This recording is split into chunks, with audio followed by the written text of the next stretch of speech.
Hola a todos, tenemos el enorme placer de tener al gran maestro Anand para deleitarnos con alguna de sus mejores producciones. Nos está acompañando el gran maestro Robert Ungaski para poder aprovechar, aunque habla muy bien español Anand, pero bueno, esta serie de, digamos, compartir ajedrez con amigos para que puedan apreciarlo todos. Adelante. Hello, everybody. We have the pleasure of introducing Viswanathan Vishy Anand to our series of Chess with Friends. Even though Grandmaster Anand is proficient in Spanish, we will be offering an English translation as well for some of our non-Spanish speaking followers. So, thank you for joining us. Bueno, gracias Anand. Vamos a empezar viendo tu partida con Lautier en el torneo de Biel del año 1997, ¿verdad?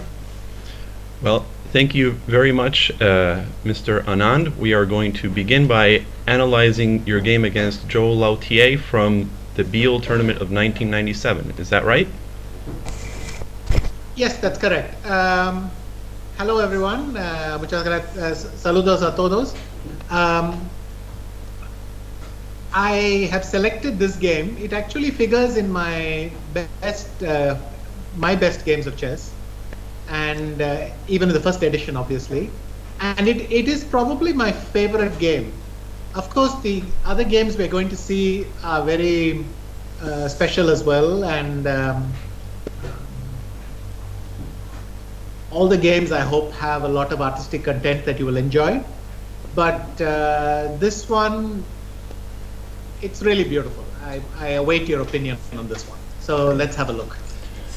Hola a todos, así es, vamos a estar hablando, analizando esta partida. De todas las partidas que voy a mostrar hoy, son todas partidas que a mí me agradan mucho, pero quizás esta sea mi favorita. Y figura en mis mejores partidas, incluso en la primera edición. Adelante. Él debe mover, juega el blanco. Sí, pero el otro no lo pues. Una primera pregunta, Vichy. ¿Te sorprendió Lautier con la escandinava o ya tenías previsto que podía ser una defensa posible? Were you surprised with the Scandinavian defense, or had you foreseen this was a possibility? Okay, there are a couple of interesting background stories. First of all, I played the Scandinavian in the World Championship match in 1995, so this was 2 years before. And of course, this was not a secret, I actually played it. So the fact that Lautier is challenging me there after 2 years is a reasonable bet, because he's trying to say that I've prepared this just as well as you and I can play it. So, showing me some courage. And the really funny story was, the previous day we played a game on these live chess boards, with these huge coins. You might have seen some photos of them in Switzerland. These plastic pieces which are this size. And it was players against some skiers or something like that, except the players had to win in 20 moves or resign the game or something like that. And the skiers played the Scandinavian as well the previous day. So then this happened in the first round, and I hadn't considered it. I mean, I only considered all sorts of Sicilians from Joel. I had not considered the Scandinavian. Bueno, hay un par de historias interesantes relacionadas a la escandinava. Yo había jugado esta apertura en mi match de campeonato mundial en el año 95, así que habían pasado un par de años desde aquellas partidas. Por lo tanto, fue una decisión interesante de mi rival de elegir la escandinava desde el punto de vista psicológico, diciendo como que, bueno, yo también estudié la escandinava y quizás esté igual o mejor preparado que usted. Al mismo tiempo, en la ceremonia de inauguración, los patrocinadores, que eran de una federación de esquí, habían armado una exhibición donde los invitados tenían que jugar contra los patrocinadores y en esa exhibición también me jugaron la escandinava. Así que quizás la escandinava tenía como una especie de presencia ahí temática. Pero en cuanto a lo que concierne a esta partida en particular, no, yo no esperaba encontrarme con la defensa escandinava. Bueno, entonces seguimos adelante.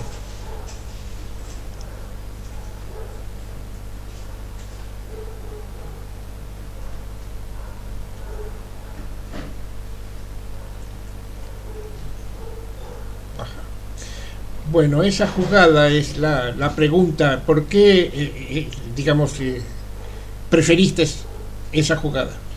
So my first question relates to this move, knight e5. Was there any reason you preferred this move? Well, it is one of the critical lines because it forces black to play accurately, and it allows white to, almost like Keras attack style, to push his pawns up and gain a lot of space. It is still a very strong try against the Scandinavian. And I remembered some of the work I had done for the match. I mean, it's not like the work of today where if you've checked it with the computer, you know that it's 100%, it works. But still, I had checked it for a match. I had checked 4 of my seconds, I checked it. That gave me some confidence, and I thought, well, I should be able to manage at the board. Bueno, en ese momento era una de las líneas críticas, lo sigue siendo, pero yo recordaba que la había preparado para el match del año 95, así que como que había quedado una cierta preparación residual y me gustaba el carácter forzado que le daba a la partida. Ahora las blancas se preparan para jugar al estilo de un ataque Keres con G4 y H4 y me gustaban esas posiciones agresivas. Bueno, adelante.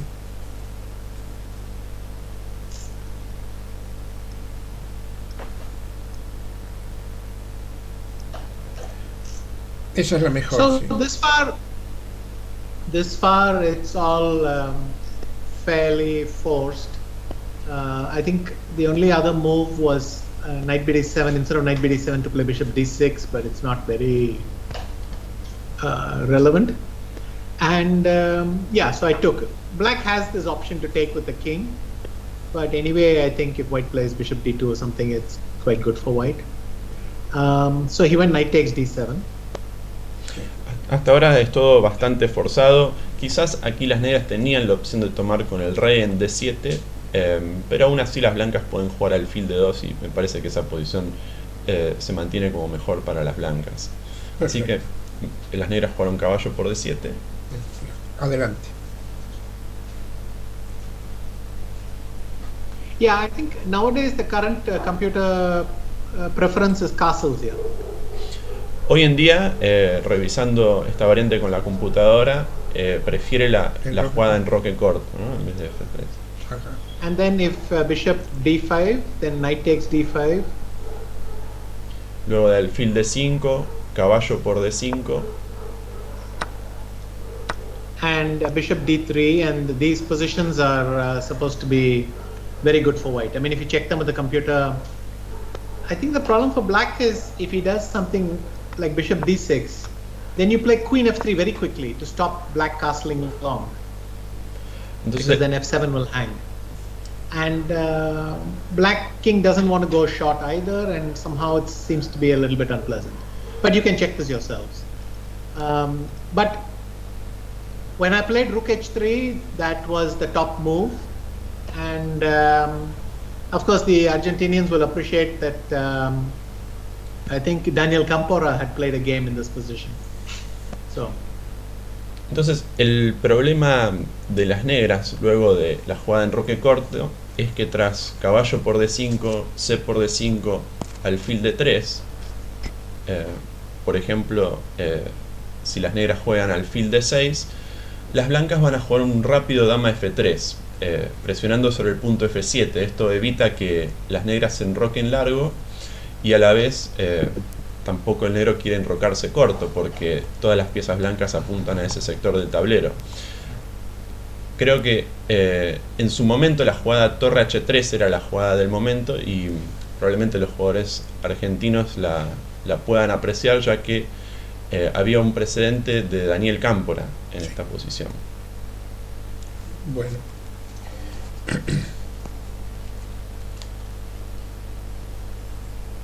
Okay, our modern understanding would be that bishop g2 is not accurate, I think black should just play bishop d5.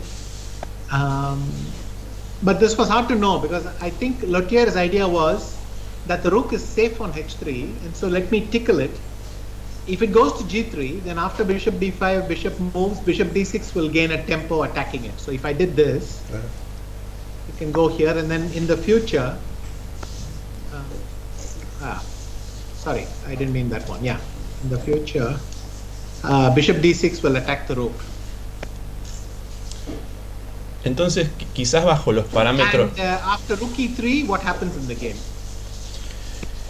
Quizás bajo los parámetros modernos se puede considerar a la jugada alfil G2 como una imprecisión, pero tenía una lógica muy firme por parte de Lautier, que era argumentar que la torre en H3 se siente muy segura, así que ¿por qué no hacerle unas cosquillas con el alfil, llevarla hacia G3, donde luego las negras pueden ganar un tiempo sobre esa torre cuando desarrollen el alfil a D6?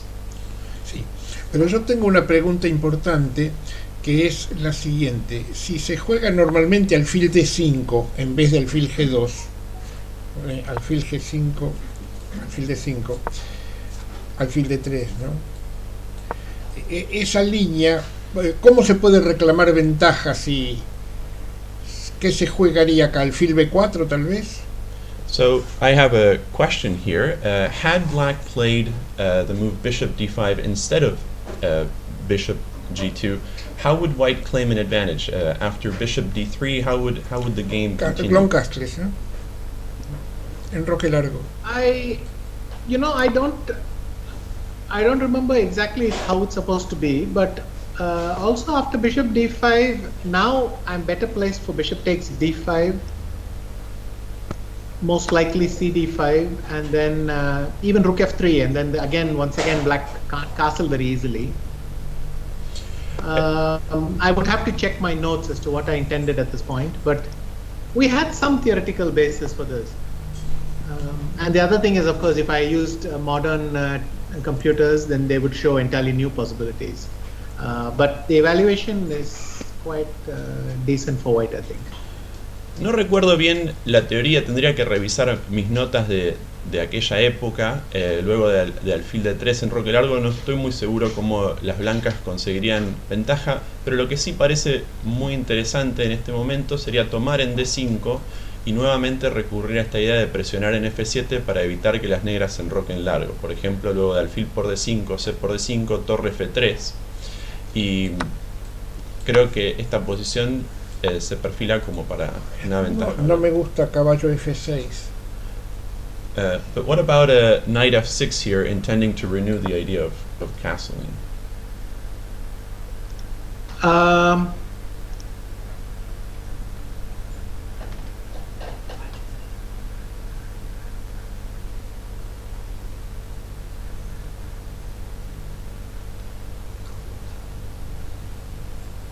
Perhaps I can start with, I don't know here if I can play h6, so you'll just play knight e4 anyway, right? No sé si acá puedo jugar h6, capaz las negras juegan caballo e4 igual, ¿no? Es posible. Maybe I don't do rook f3 right away, I can also do it a move later, so let me go queen e2. Quizás no torre F3 directo, quizás la puedo hacer en la próxima jugada luego que el negro se enroque, ¿no? Sí. Está bien, es interesante, es abierta la posibilidad. So yeah, this looks interesting. The game remains open and you have that pressure against F7. Also, white doesn't have to castle long. He has this option to go king f1 and bishop f4 or something. So yeah, I mean that's what it looks to me now.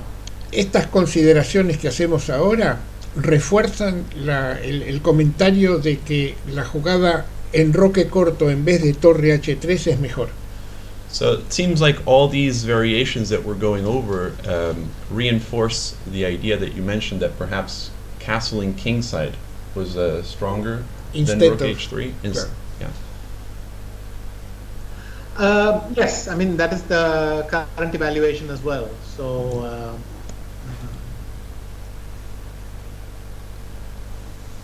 Sí, en efecto, eso parece ser la evaluación la establecida. evaluación es correcta. Entonces seguimos con alfil G2. yeah, and also the thing is, he went bishop G2, and now I played rook E3, which seemed to me good at the board. But when I went home, I realized that my preparation for the match had been rook G3. Entonces, So it's a bit confusing.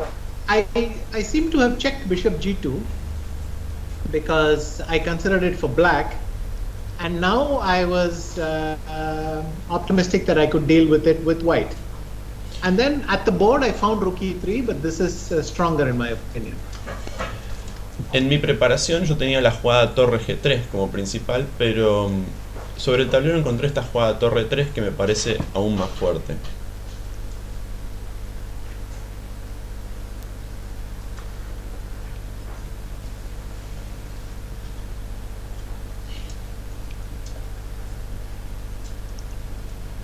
Yeah, so he chased my bishop, but by this point I had figured out my idea, which was to trap the black bishop.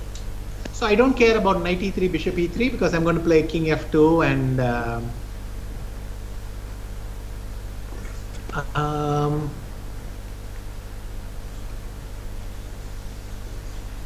and there is a very funny point actually. I'll try to find it.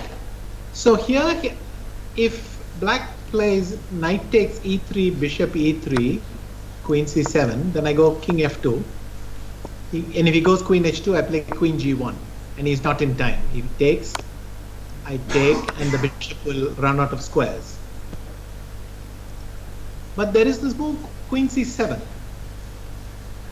What do you think of this move? Entonces, acá se ve bien la idea de la jugada torre 3, donde a primera vista parece que el caballo negro logra hacer mucho daño jugando caballo b6, amenazando el alfil, y luego caballo d5, amenazando la torre. Pero la idea de torre 3 es que ahora puedo jugar f3 y atrapar al alfil de g2, castigando esa imprecisión. Parece que si las negras comen la torre inmediatamente, el alfil en efecto queda atrapado. Pero las negras acá disponían de una jugada interesante que es dama c7. ¿Qué te parece esta jugada? Y habría que mirar rey f2 igual, ¿no? Well, we would have to see what happens against king f2 anyway. The same idea. No, the thing is, the difference here is that king f2 play queen h2. And now I don't have queen g1 because he takes and takes on e3, and now I cannot recapture with the now my king has captured on g1, so the pawn is undefended. Correcto. Entonces la sutileza es que la torre de A1 todavía no está participando, por lo tanto si lo comparamos con la otra variante, luego de rey f2, dama h2, dama g1, ahora las negras pueden cambiar todo y no puedo jugar torre por g1 y el peón de f3 queda colgado y las negras logran rescatar el alfil. Sí, ganando. Ganando, ¿no? Entonces, ¿qué nos ofrece Anand para contra dama c7? So what should we do against queen c7? Well, I think my idea, and I found this also after the game, is something, sorry, not cd5, you have to give a check. Dama checking. So, I don't know, okay, I can do this. And I think it's a funny line like this. Queen e1, and the queen floats around somewhere here maybe. To be honest, now it seems to me that queen f2 is just also very strong, but I remember that at that point when I studied the game, the computer was suggesting this move, king c3 and king b3, and then I'm completely safe. Let me check my notes and tell you. Entonces, aquí se puede dar una posición muy extraña, donde luego de caballo por d5, las blancas se dejan dar un jaque en g3, y tras rey d2, c por d5, dama e1, nuevamente amenazando cambiar damas y atrapar el alfil, y ahora tras dama h3, esta posición habría que revisarla, pero yo recuerdo que en el momento de la partida, luego de la partida, la computadora sugería la jugada rey c3 con la idea de esconder el rey en b3, y el rey está perfectamente seguro. Actually, here it's a nice detail. You have to go here first, and after queen f2, queen h3, then king c3 is very nice because I'm threatening bishop d2, and I think it's a funny way to develop the king. That's all. Here, apparently, rook e6 check is gonna clinch it. So maybe just that detail, but it's just a funny line. I don't know if I knew all this and said during the game. Correcto. But it's a nice position, I think. En realidad hay un detalle interesante en esa posición. Luego de dama h3 directa, las blancas parecen ganar con torre por e6. Por lo tanto, las negras tienen que efectuar una especie de triangulación primero con dama h2 en vez de dama h3 para forzar la dama blanca a f2, quitándole fuerza a torre por e6, y recién luego de dama f2, ahí sí, dama h3, y ahora lo que estábamos hablando, ¿no? Rey c3.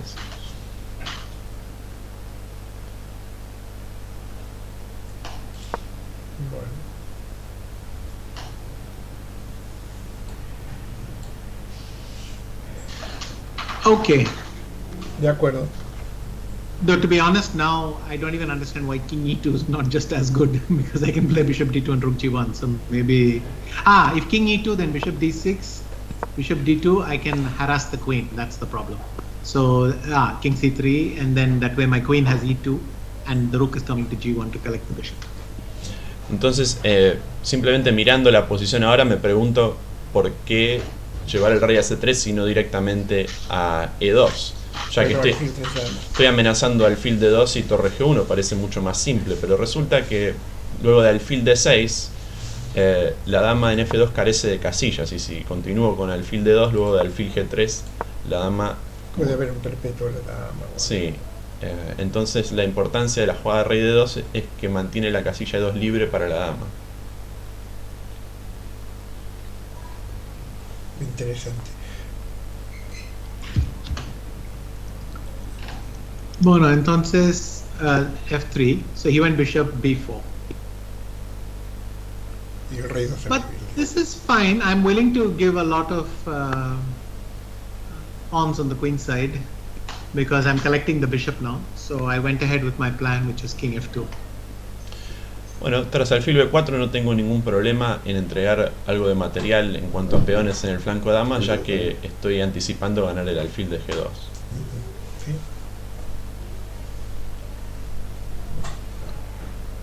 And El he tomo. took 3, rook b1.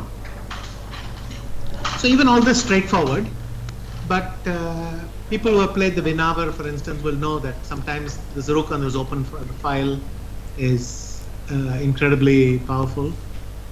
He took on d4, so that stops me taking on g2 because of e3, but I can simply play rook b7. Entonces esta posición quizás a uno le hace acordar a ciertas posiciones de la variante Winawer, donde a pesar de que las negras ganan un peón, el peón este de c3, la torre blanca se ubica en la columna B y ejerce una gran presión combinada con la pareja de alfiles. Entonces aquí las negras ganaron un peón, pero tras torre por b7 se da una posición muy aguda. So black must be lost here, right? Because he cannot castle.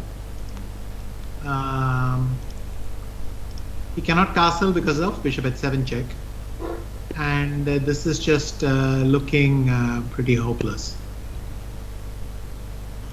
Entonces uno pensaría que acá el negro ha quedado perdido porque no puede enrocarse debido a la amenaza de alfil por h7 jaque, y si no puede enrocarse entonces va a tener serios problemas con el rey.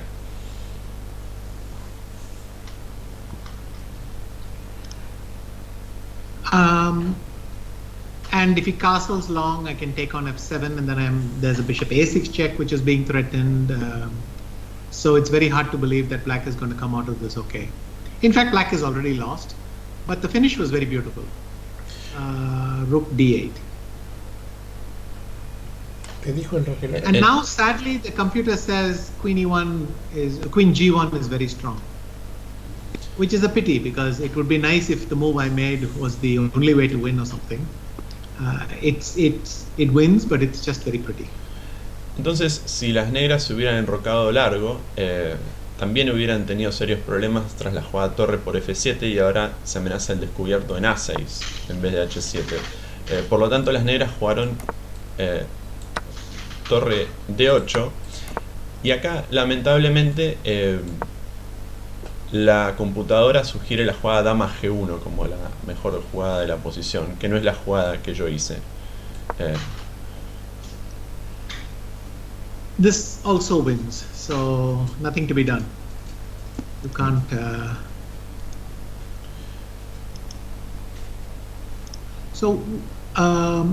I went h6 because I had spotted the idea, and it doesn't because I run out of squares. He goes here, and if I check, then what's the move? I think knight e7, and I'm just all over there. I'm just ready to pounce, but I can't close it, because if I take with this, I'm threatening so many mates in one. But he starts checking me, and I don't know where this will end. Maybe I get away with a draw, maybe not. But who wants to try it, right? Sorry, there's just a mate coming. No. He cannot give rook d1 check, because I'll go rook e1, and then he can take on it anyway. So this idea doesn't work. But then I immediately saw that the move I would make, well, the main feature in this position is that white's pieces are already on their best squares. I mean, I can't improve them very much. And black at the moment is holding. I would say they're in the best squares, but it's holding. So then this move kind of suggested itself. And I would only say that nowadays, with so much computer assistance, this may seem, I don't know, even mundane. It's still beautiful, but back in '97 when I played this, when I got up, I felt I had played a classic. I felt I had played in my immortal game or something. And everyone who looked at the game said, wow, this game is amazing. So it wasn't only me. I think it was really a feeling that we had here, that h6 and bishop j6 was quite pretty. I don't know what computers of that era would have said, but I don't think they were strong enough to calculate everything so fast. So h6. Entonces, yo no jugué dama g1 y en vez jugué h6, porque yo había visto una idea que me había gustado mucho, que era la de jugar alfil g6, pero lamentablemente si juego alfil g6 directa, entonces tras la jugada dama por d1,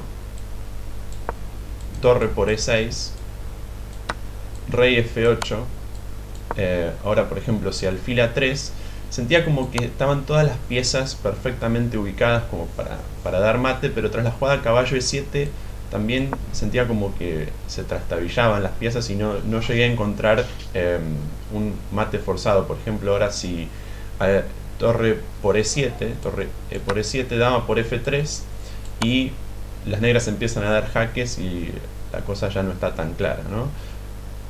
Entonces la jugada h6 lo que busca es introducir el alfil en la casilla h6 en esa variante. Yo tengo una pregunta previa. La computadora dijo dama g1, ¿no? Volviendo atrás. ¿Y qué tiene previsto contra caballo f4? So after queen g1, what is the idea after something like knight f4, for example?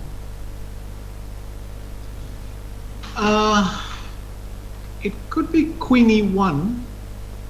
It could also be king g3. Let me see if king g3 works.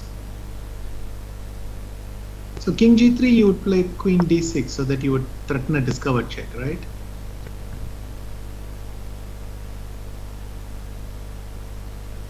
O castles even. También pueden rocar.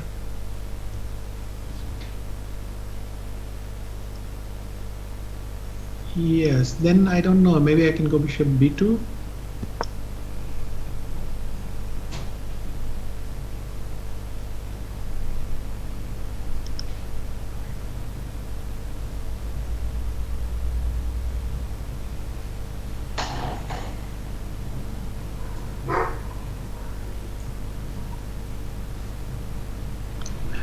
How is bishop b2, by the way?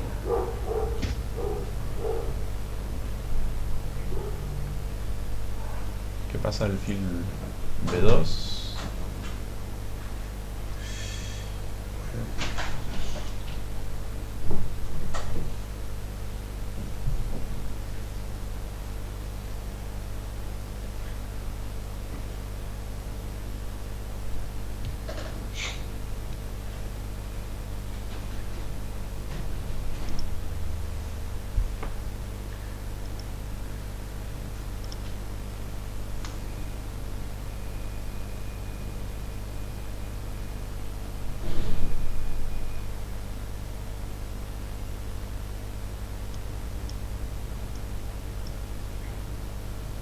Porque caballo h3 parece que no funciona, ¿no? No, pieza de menos.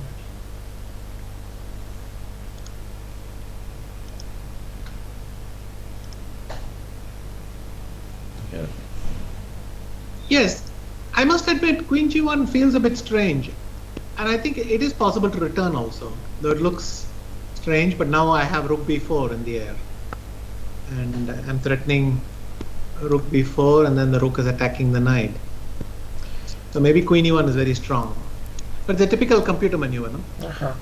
Y quizás simplemente la jugada dama e1 ahora amenazando torre b4 y amenazando el caballo, y también considerando ideas de rey g3. Y alfil g2 también. Es una secuencia típica de computadora, ¿no? Como una triangulación de dama. Sí, sí. A ver, de acuerdo. Anyway, but h6 is not only, I think, pretty, it's also a very human way to win. In the sense that it's much simpler. I don't disturb. Why put my queen on g1? It's, I don't, like I said, I don't need to improve my position anymore. And I think he took this. And Lothier was also calculating quite well. I mean, after the game, he showed me this fantastic idea, which was, wait a minute, bishop h3. I mean, my first reaction would have been queen h1, but then knight f4, and maybe queen e1 again, and we're back in this kind of transposition. But Lothier's point was I could play rook takes f7. And if king f7, then I have bishop g6 check winning, right? So his point was I play c5. And then Lothier showed me after the game, he said, but the problem with c5 was rook f5. And now I'm threatening rook takes d5, winning. And I think it shows you that actually once you get a losing position, you see all the ideas very well. It's just they don't work for you. They work for your opponent. But he was also seeing very nice lines. Entonces yo jugué, Anyway, back. entonces yo jugué h6, que aparte de ser una jugada muy linda, es muy humana, a diferencia de las variantes que veíamos recién, que son más de computadora. Luego de la partida, Lothier también compartió conmigo algunas ideas muy hermosas que él había visto. Por ejemplo, en vez de torre de 8, la jugada alfil h3, tras lo cual tengo la jugada torre por f7, ya que de nuevo si rey por f7, alfil g6 gana la dama. Y ahí él me indicó que se podía jugar c5 para tener la dama defendida, pero tras torre f5 las blancas mantienen una posición ganadora y amenaza ahora torre por d5. Entonces, el problema es que cuando uno está perdido, a pesar de que encuentra variantes hermosas, por lo común no suelen alcanzar para salvar la partida. Exacto. Entonces, So he took, in fact, the only move which doesn't lose is to take queen e5, and then I'll play head g7, rook g8, and something like defend this bishop somehow, let's say queen e1. If he goes here, I can already offer the exchange of queens because the bishop doesn't have an exit. And if he takes, then I have two bishops for a rook, and I will take this pawn, and I think very serious advantage. this is winning, yes. Y la única variante que no pierde de corrido es caballo por e3, pero luego de alfil por e3, dama e5, h por g7, torre g8, dama g1, igualmente voy a ganar el alfil y voy a quedarme con la pareja de alfiles en una posición totalmente abierta. Así que tampoco parece... Es ganador eso, sí. Yes, this looks winning anyway. But after this, I could execute my favorite move. By the way, I think had he gone g6 also, or let's say g5, which is also desirable as in a way, because now the knight can sit on f4, it can never be threatened and so on. But I can do the same thing, bishop g6. Because now the difference is if queen d1, I take here with check. And I still don't give bishop a3 check, but I go rook f7 check, rook g7 check, and then bishop a3 check, and it's going to be made. So now, because that pawn on h6 is defending my rook, the whole combination works. Same thing for g6, bishop takes g6. So that's the beauty of h6, that no matter what black does, it has disrupted the position. Entonces, si en vez de g por h6 las negras juegan g5, una jugada que parece útil para el negro ya que el caballo quedaría defendido en f4, el peón en h6 sigue siendo muy útil porque ahora mi idea de alfil g6 sigue funcionando, ya que luego del alfil g6, dama por d1, torre por f7, torre por e6, rey f8, torre por f7, no hace falta dar el jaque en a3, ya que con el peón en h6 ahora dispongo de la jugada a rey g8, torre g7, y la torre va a quedar defendida. Y ahora sí, a rey f8, alfil a3 y mate a la próxima.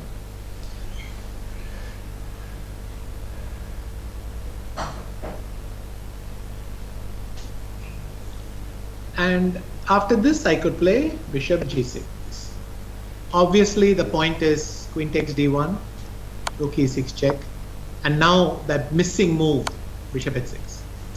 And he has to walk into mate. King g8, bishop takes f7. Entonces así fue el remate de la partida. Sería el remate. Así sería el remate de la partida luego de rey f8. Ahora el alfil puede entrar no por a3 sino por h6 y luego mate a la próxima con el alfil por f7. So after this move, he was forced to go back here. And then the win is actually quite prosaic. Takes. I have to do it because it's pinning my rook, but rook d3, I think bishop d3 also wins, so I will not labor the point. But because bishop d3 has two threats, king takes g2 and bishop b2. But rook d3 is, well, clinical. If he takes, then I have rook b8 check as well. And if this, I went bishop d3, and now he could resign. Entonces en la partida las negras jugaron caballo e7 y el gran problema para las negras es que no hace falta que resulten en mate. La victoria de las blancas puede ser prosaica con un cambio de piezas seguido de torre de 3, ya que el alfil en g2 siempre está quedando atrapado. Está perdido.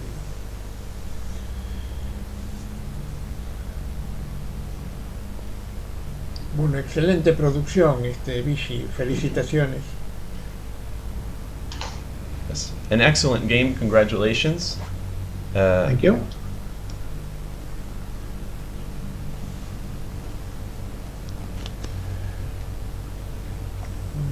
Bueno, entonces podemos ver. ¿Tenemos tiempo de ver otra partida?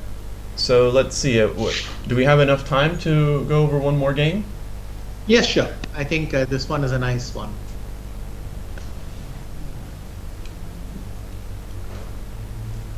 Que diga cuál y dónde. Sí, esta es la partida. ¿Sería con Kramnik? No, Aronian. Aronian. No, this is with Aronian. Aronian, eso. Aronian.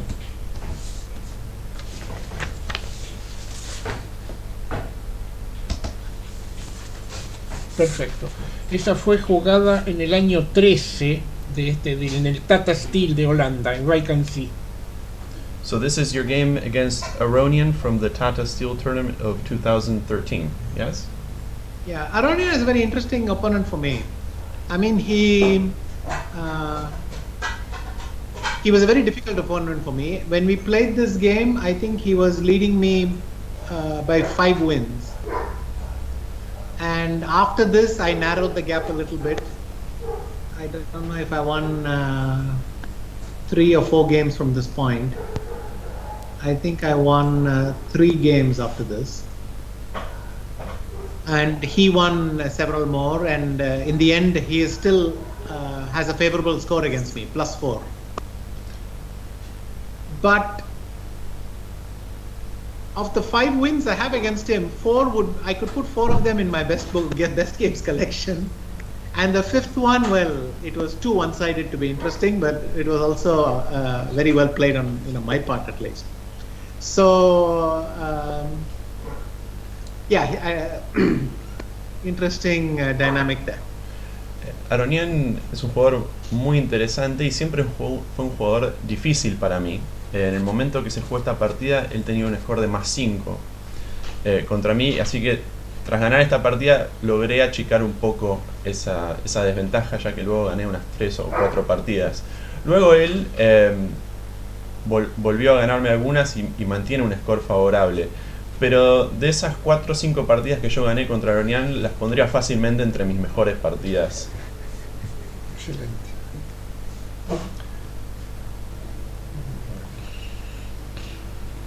So,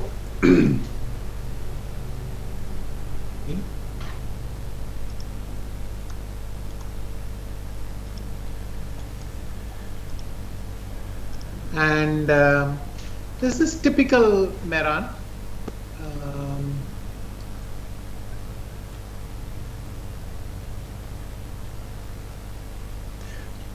¿Por qué la variante de alfil D6? ¿Por qué no jugar la Merano normal? So what made you choose this variation with bishop d6 as opposed to the more standard mainline Merans with a6 or bishop b7?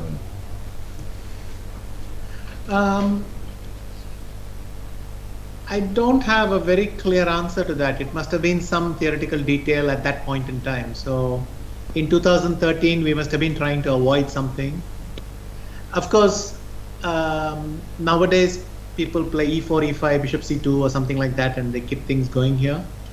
But in 2012 and 13, I think it was not considered important to do this.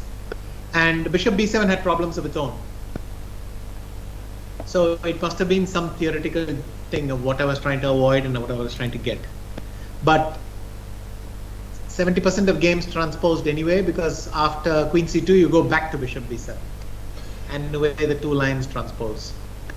No recuerdo bien en aquel momento cuál era la razón exacta por la que no jugué a6 o alfil b7. Seguramente era para evitar alguna línea que haya estado teniendo algún problema teórico, pero por lo común suele transponer a la variante de alfil b7 si las negras no juegan e4. Por ejemplo, luego de enroque dama c2 alfil b7 llegamos a una posición muy conocida.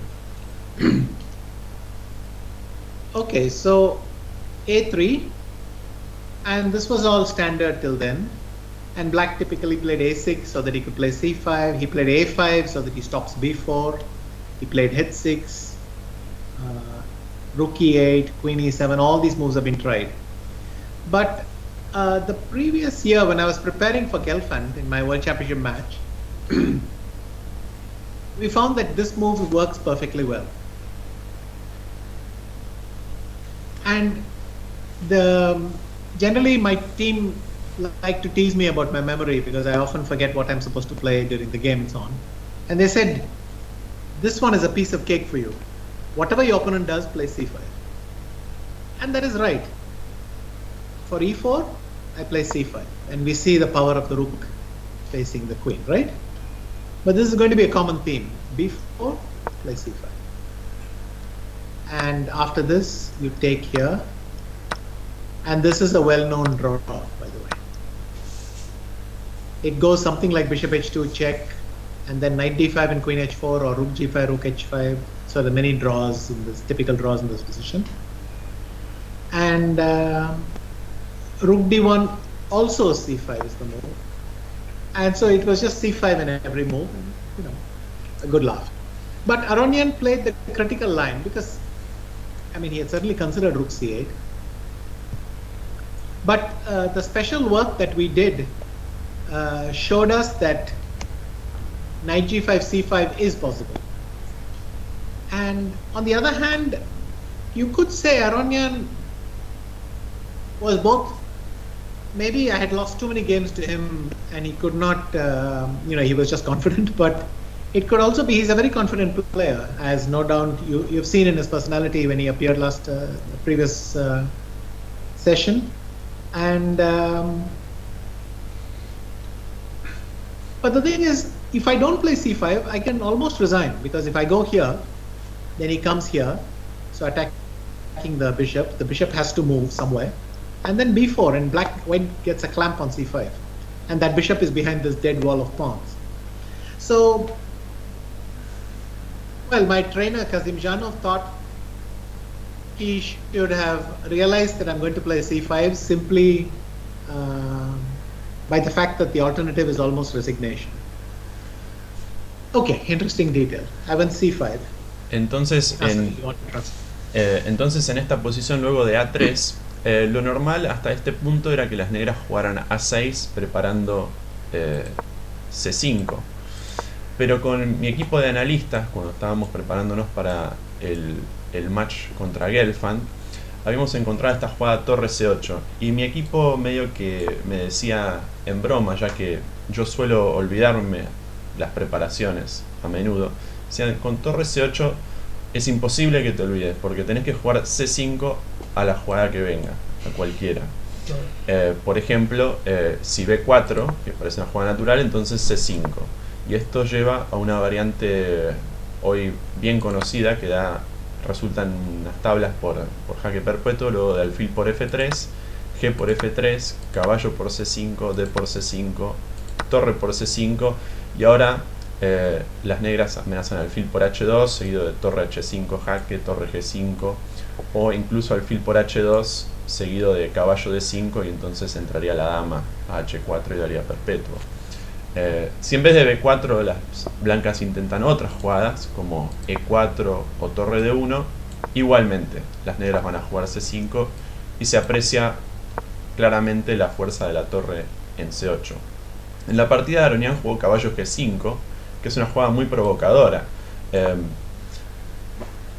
y un tanto también optimista, pero como seguramente lo notaste en tu último programa, Aronian es una persona que se tiene mucha confianza. Pero bueno, al mismo tiempo esto me obliga a jugar c5, ya que cualquier alternativa resulta en una posición totalmente perdida para las negras. Por ejemplo, si h6, caballo g4, ahora las blancas ganan un tiempo muy importante al amenazar el alfil en d6, y tras, por ejemplo, alfil e7, b4, y las blancas tienen control absoluto sobre la casilla c5 con una ventaja posicionalmente decisiva. ¿Y qué pasa con alfil por peón jaque? And what would happen if bishop takes h2 here?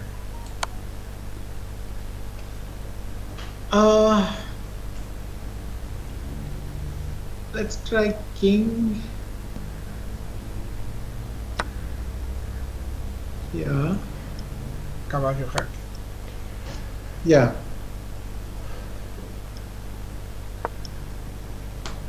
Dama por.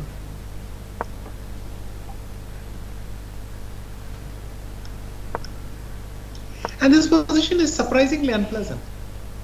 Even if sometimes the theory even goes like this: Queen f2 takes, then black has to defend this pawn, so he plays a6 and I play b4 and clamp here. And bishop f4, king e3. It's just very tough for black with this bishop and no real prospects. I mean, this was well known already. It's come up here as well that bishop h2 is not, but here it's a better version for black than after rook c8. So after rook c8, it's really bad to take on h2 because the positional compensation is overwhelming. Entonces esta es una idea bien conocida, sobre todo en la variante con a6, donde las blancas sacrifican un peón por compensación posicional, pero esa posición es todavía peor para las negras con la torre en c8, ya que en esa variante de luego de alfil por h2, rey por caballo g4, rey g1, dama por g5, f3, ahora por ejemplo si caballo f6, e4, dama h4, dama f2, tras el cambio de damas, las blancas van a jugar b4, alfil f4, rey e3, y sorprendentemente difícil para jugar de negras esta posición. Correcto.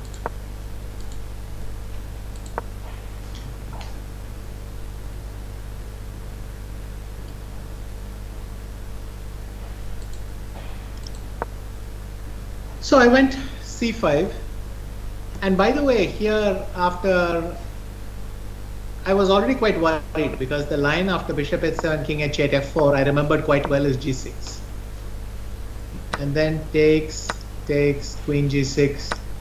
It is a complicated draw. For instance, queen e7 is not good, but queen e8 is good, and somehow check, knight b5, then bishop b8, and it's chaos, but black is equal in some lines. I mean, white can force a draw at will. He can play knight a6 here, and I have to take and then check, and it's a perpetual because I cannot defend on knight h7. But you shouldn't, I mean, you cannot enter calculators at the board. You have to know that it is equal for black. But this is not very pleasant for black to play. So I was quite happy he did this, because then I went knight g4, and I knew that here we had a good position. I even remembered some details. I remembered that you have to give this check now, and then go queen h4.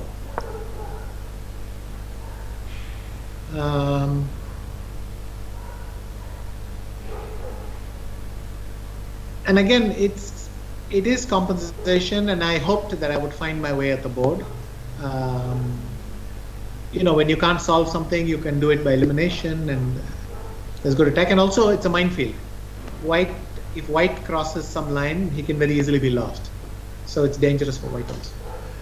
Entonces, luego de haber jugado c5, yo recordaba que la jugada que más me preocupaba era alfil por h7, ya que luego de rey h8, f4, g6, a pesar de que esta posición la considerábamos como igualdad para las negras, era realmente un campo minado, ya que luego de alfil por g6, f por g6, dama por g6, la jugada buena acá no es dama e7 sino dama e8, y ahora luego de dama h6, rey g8, caballo por b5, alfil b8, la posición es igualdad, pero claramente hay que jugar con mucho cuidado de negras, y las blancas siempre pueden optar por hacer tablas con un jaque perpetuo, por ejemplo jugando una jugada como caballo por e6 y tras dama por e6, jaque perpetuo, dama g6, dama h6. Así que yo me sentí muy contento cuando vi que él jugó caballo por h7 en vez de alfil por h7,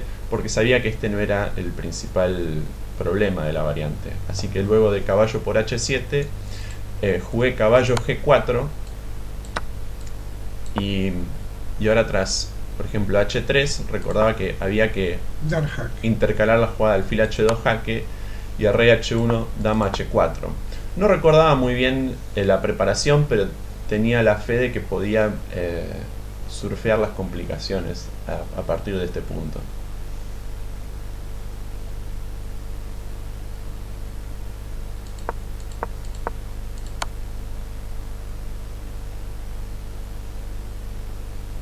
But he played f4,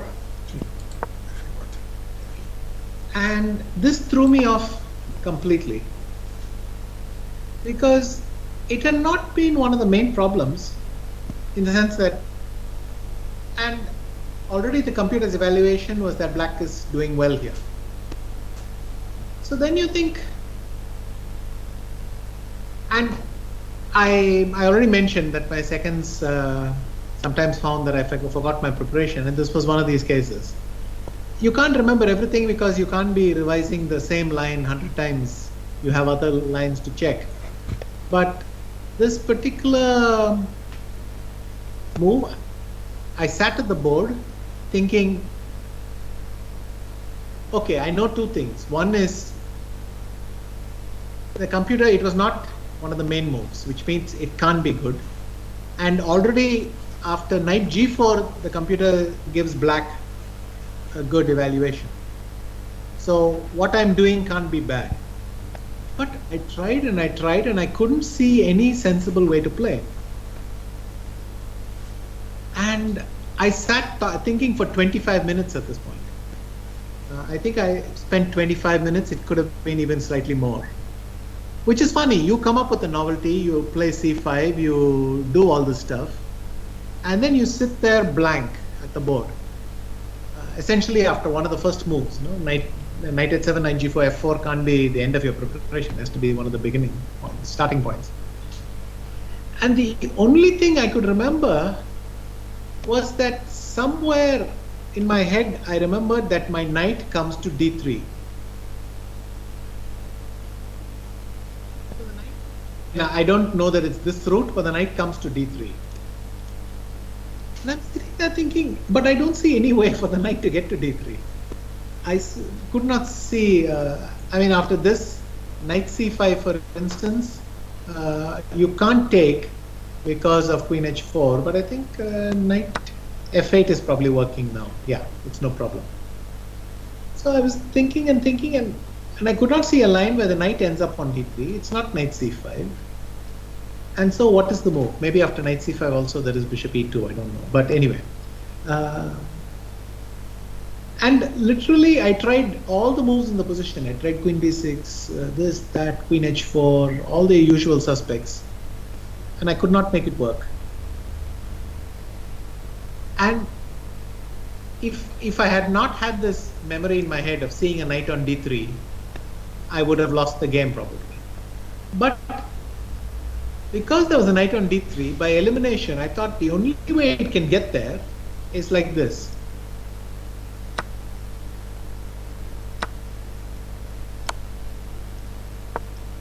And this is in fact quite good for black. So, I mean, maybe you can translate till this and then I can... Entonces la jugada F4 me tomó totalmente por sorpresa. Y en este momento me acordaba de aquellos casos donde mi equipo se reía y decía que yo me olvidaba las preparaciones, porque este era un caso perfecto de eso, donde yo ya no recordaba nada. Y por lo común, en este tipo de posiciones tan complicadas, este es el momento donde empieza la preparación de uno, no donde termina. Entonces pensé aproximadamente unos 25 minutos, y fue uno de esos casos extraños donde uno piensa y piensa y tiene la mente totalmente en blanco. Pero yo recordaba un par de cosas que eran importantes, que me daban una información útil. Una era que tras caballo por h7, caballo g4, yo sabía que esa posición era buena para las negras, y también sabía que f4 no era una de las jugadas principales de la máquina, por lo tanto no podía ser una buena jugada. Y por último, y quizás lo más importante, era que yo recordaba que mi caballo de d7 tenía que llegar a d3 de alguna manera, pero yo me mataba pensando y no encontraba la manera de que este caballo llegue a d3. Por ejemplo, empecé analizando c por d4 y tras e por d4, caballo c5. Pero bueno, acá el problema es que las blancas pueden jugar caballo por torre o incluso alfil e2, y no está claro cómo proseguir.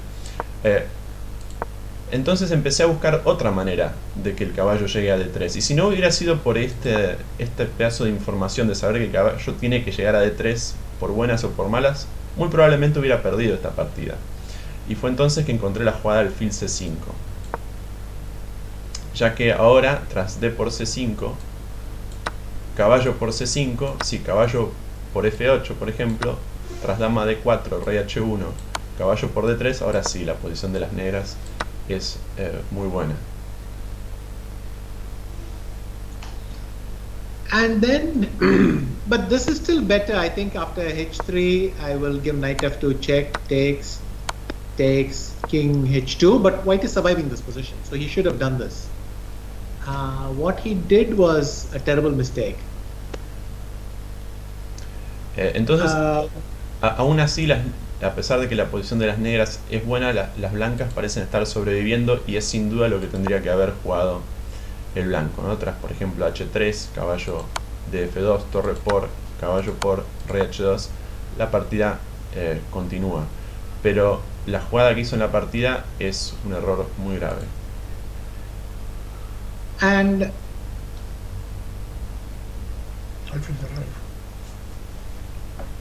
I mean, already if I take here, I can't take here because he has this intermezzo.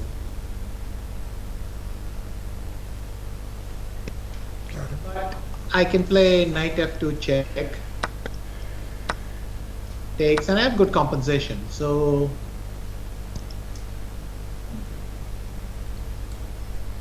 maybe he just felt that it's okay and I'll survive this position.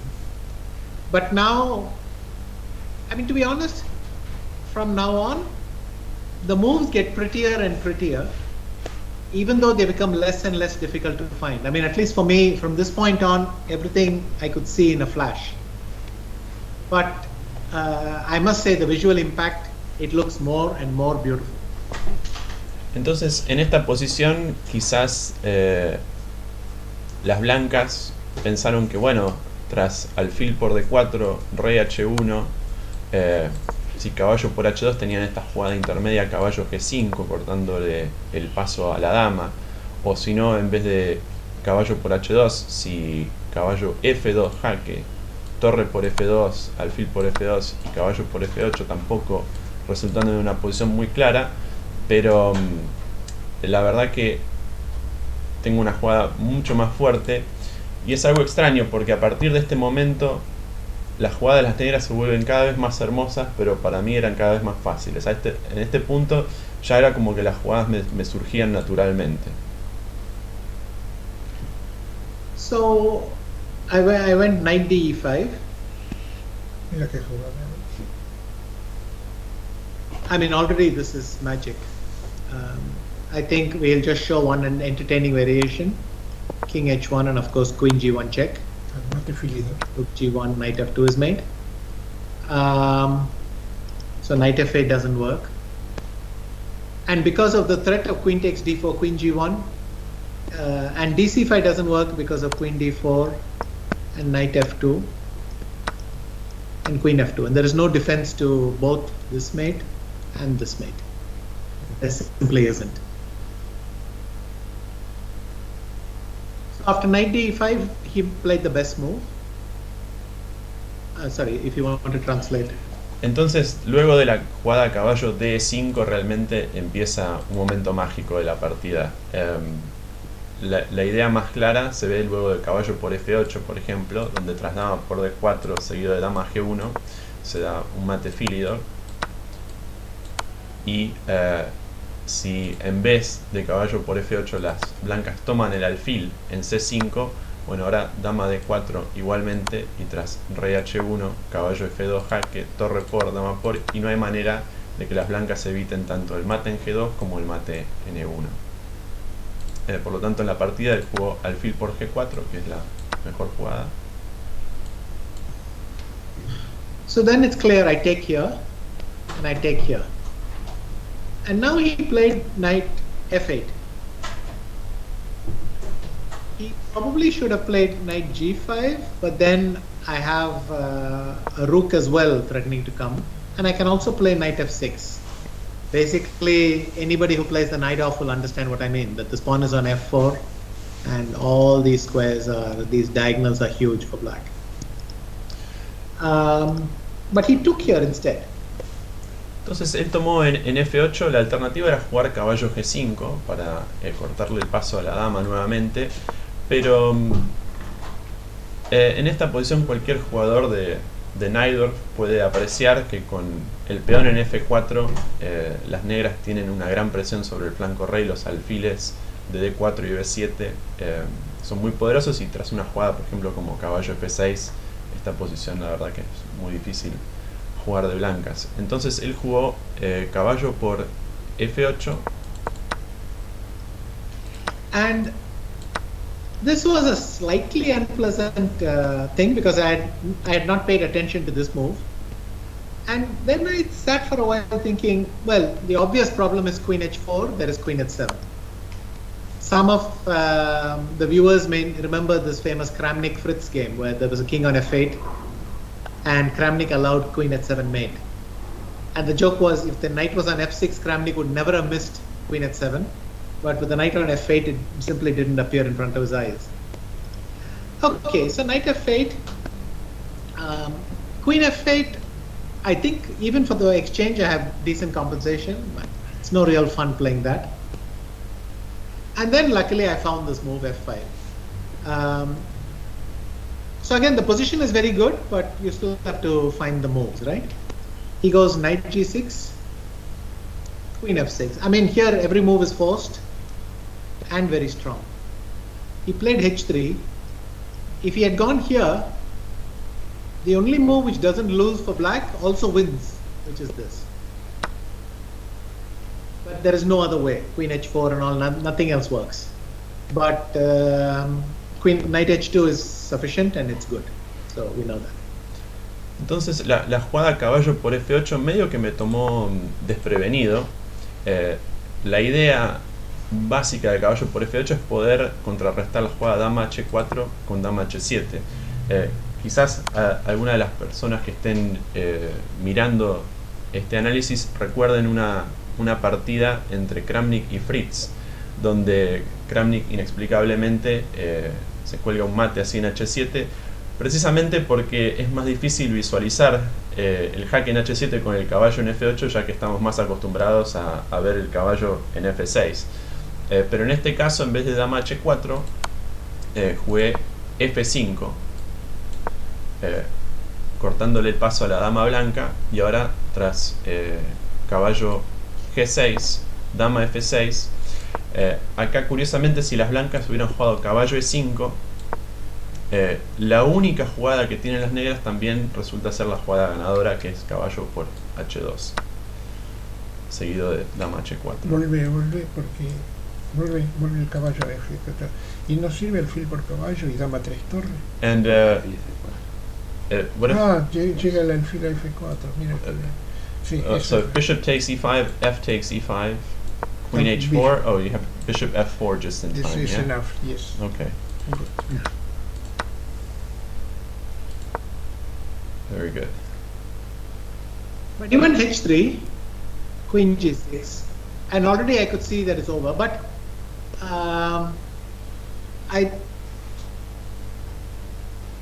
by this point, I had sensed that this is looking too similar to Rotlevi-Rubinstein, this legendary game in 1921 maybe, or 22.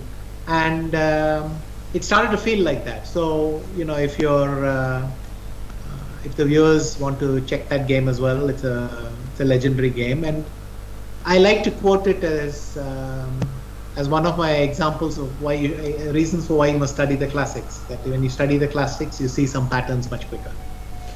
Entonces, luego de so I took here. Luego de H3 dama por G6, yo ya sentía que la partida estaba decidida, pero en este momento empecé a notar ciertas similitudes de mi posición con la famosa posición de Rotlewi-Rubinstein del año 21 o 22, y es uno de mis principales ejemplos que suelo utilizar cuando le digo a los jugadores más jóvenes la importancia de estudiar los clásicos, ¿no? Porque le permite a uno identificar estos patrones con mucha más rapidez.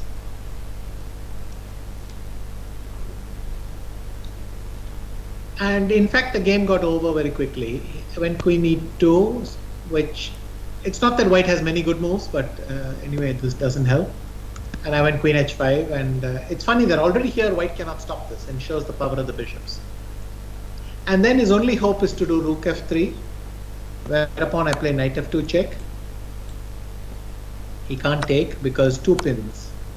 The first pin And mate in and the G2. second pin. And both bishops are pinned for this mate, so it's nice.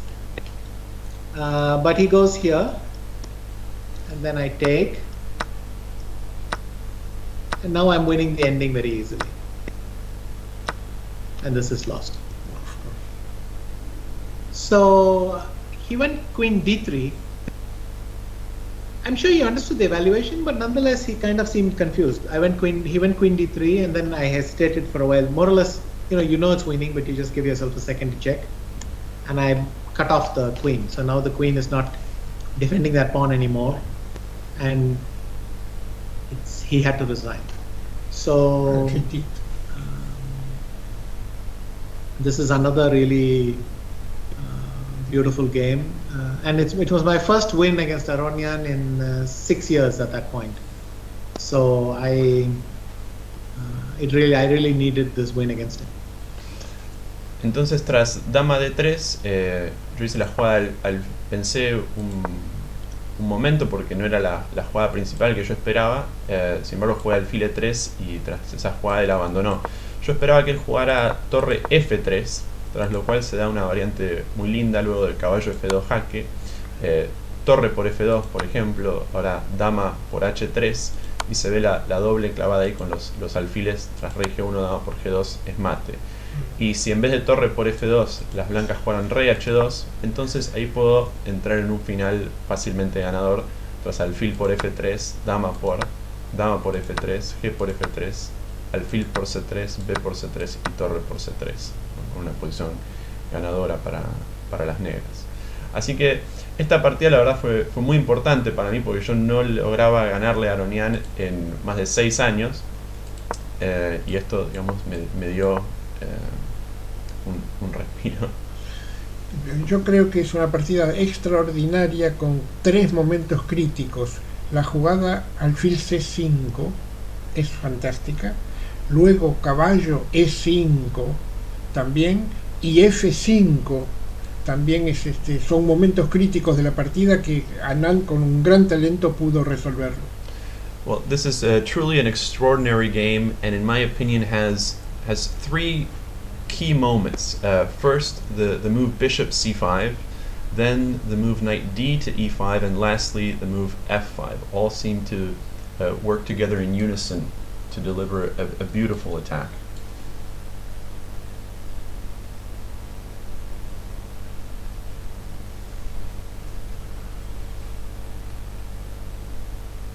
Bueno, se congeló.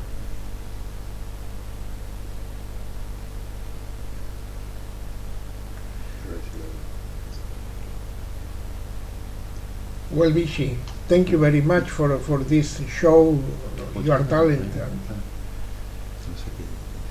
Thank you. I'd like to thank Mr. Pano for having me on his show, and I'm very happy to show these 2 games amongst my favorite games, and I wish you all much success.